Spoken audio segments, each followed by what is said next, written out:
साई राम ओम गुरु। अध्याय 27। काठमांडू से कैलाश की ओर। ईरोड से निकलते समय कैलाश यात्रा जितनी सरल लग रही थी, वस्तुतः उतनी ही जटिल थी। तिब्बत पर चीन का नियंत्रण होने के कारण वह भारतीयों को बिना ट्रैवल एजेंट के वीज़ा नहीं देता।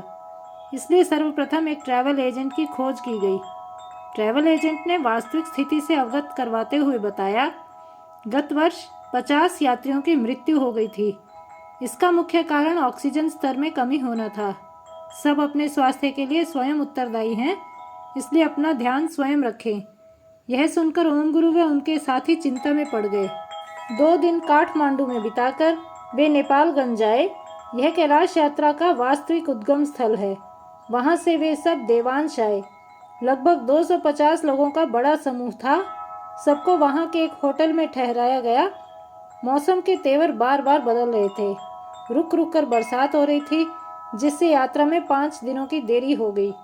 एजेंट द्वारा प्रतिदिन विवरण जारी रहता, जैसे किस समय कौन सी दवाई लेनी है, स्वयं को भुलाने की स्थिति पैदा हो सकती है, मृत्यु की पूरी संभावना है, इत्यादि। ऐसी बातों से समूह के अनेक लोगों का साहस डगमगा गया। 5वें दिन सब सिमिकोट पहुँचे और उसी दिन हिल्सा चले गए। हिल्सा नेपाल चीन की सीमा पर स्थित है। उस सुनसान क्षेत्र में मुश्किल से 50 घर होंगे। वहाँ नेपाली व चीनी सेना का अप्रवासी कार्यालय है। न चाहते हुए भी हिल्सा में 2 दिन बिताने पड़े। ओम गुरु को यह देखकर बड़ा अजीब लगा कि हिल्सा में किसी चीज़ की कोई उचित व्यवस्था ही नहीं थी। भारतीय नागरिकों के साथ उनका व्यवहार बहुत रूखा था। भारतीय लोगों की विशेष जांच की जाती। गनीमत की बात है, जो एजेंट ने पहले ही बता दिया था, दलाई लामा या मोदी की फोटो या समाचार पत्र का टुकड़ा पाया जाना दंडनीय अपराध है। समूह के सभी सदस्यों ने इस बात का ध्यान रखते हुए सुरक्षा की दृष्टि से मोबाइल से भी फोटो हटा दी।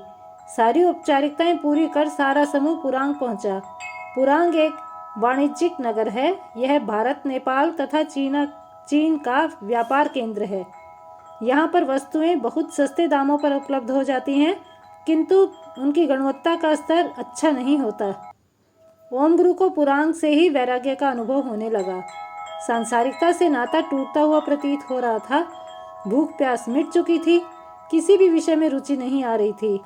ऐसे अनुभवों के साथ उनके समूह के मध्य प्रदेश के एक स्वामी जी का देहांत हो गया।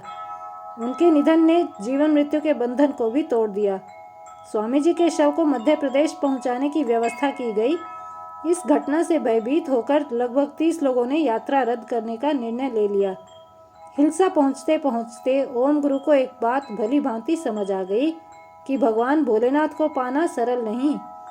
कैलाश दर्शन पूर्व जन्मों के पुण्य कर्मों के फल से ही संभव है।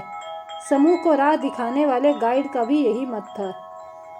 वह आध्यात्मिक प्रवृत्ति का बौद्ध धर्म का पालन करने वाला व्यक्ति था। उसने बताया कि कैलाश यात्रा के दौरान अनेक चमत्कार देखे जा सकते हैं। राक्षस ताल झील। बौद्ध, जैन, हिंदू, सिख आदि सभी धर्म कैलाश में विश्वास रखते हैं। आगे बढ़ते हुए ओम गुरु अपने समूह के साथ राक्षस ताल झील गए। इस झील के आसपास कोई जीव नहीं रहता। एक मत के अनुसार रावण ने इस झील में डुबकी लगाई थी, जिसके कारण उसके मन पर दुष्प्रभाव पड़ा और वह दुराचारी बन गया, जिसके परिणाम स्वरूप उसने भगवान शिव से माता पार्वती को ही मांग लिया था। इसलिए इस जल को छूना भी मना है। राक्षस ताल झील के आसपास का वातावरण खूब आनंददायक है। वहाँ से कैलाश के दर्शन स्पष्ट होते हैं। मानसरोवर झील। राक्षस ताल झील से ओम गुरु मानसरोवर झील गए। माना जाता है कि इसी झील में पार्वती देवी नित्य स्नान करती थीं। इस स्थान पर कदम रखते ही ओम गुरु को यात्रा की विजय का ध्वज लहराता दिखाई देने लगा। जय साई राम, जय ओम गुरु।